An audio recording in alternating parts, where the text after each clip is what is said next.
जय जगन्नाथ साଙ୍ଗମାନେ କାଲି ଥିଲା ସଂକ୍ରାନ୍ତି। ଆଉ ଏ ସଂକ୍ରାନ୍ତିରେ ପ୍ରାୟ ଲୋକମାନେ ପିଆଜ ରସୁଣ ଖାଆନ୍ତିନି।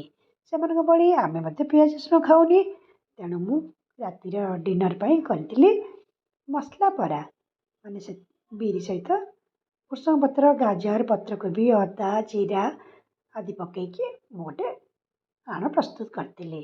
ଆଉ ଏ ଆଣ ତ ଶୀତ ଦିନ ଟିକେ ସମୟ ଲାଗୁଛି ଫୁଲିବା ପାଇଁ, ତେଣୁ ତାକୁ ଫୁଲିବା ପାଇଁ ଛାଡ଼ିଦେଇ ମୁଁ କରିଥିଲି ସମ୍ବର। ସାଙ୍ଗମାନେ ବିନା ପିଆଜରେ ସମ୍ବର ପ୍ରସ୍ତୁତ କଲା ପରେ ମୁଁ ବରା ଛାଣିବା ଆରମ୍ଭ କରିଥିଲି। ଆଉ ଯେତେବେଳେ ଏ ବରା ଗୁଡ଼ିକ ହେଇଗଲା, ଗରମ ଗରମ ବରା ଛାଣିଥିଲି, ସେତେବେଳେ ପିଲାମାନଙ୍କୁ ଡାକିଥିଲି ଖାଇବା ପାଇଁ। ଏଇ ଦେଖନ୍ତୁ ଆମର ପିଲାମାନେ ମଧ୍ୟ ଆସିଗଲେଣି।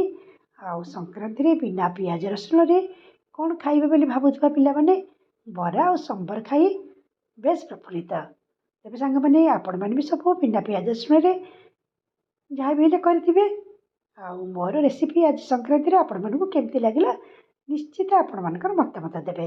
ଏତିକିରେ ରହିଲି। ଆପଣମାନଙ୍କ ଦିନ ମଙ୍ଗଳମୟ ହେଉ। ଜୟ ଜଗନ୍ନାଥ।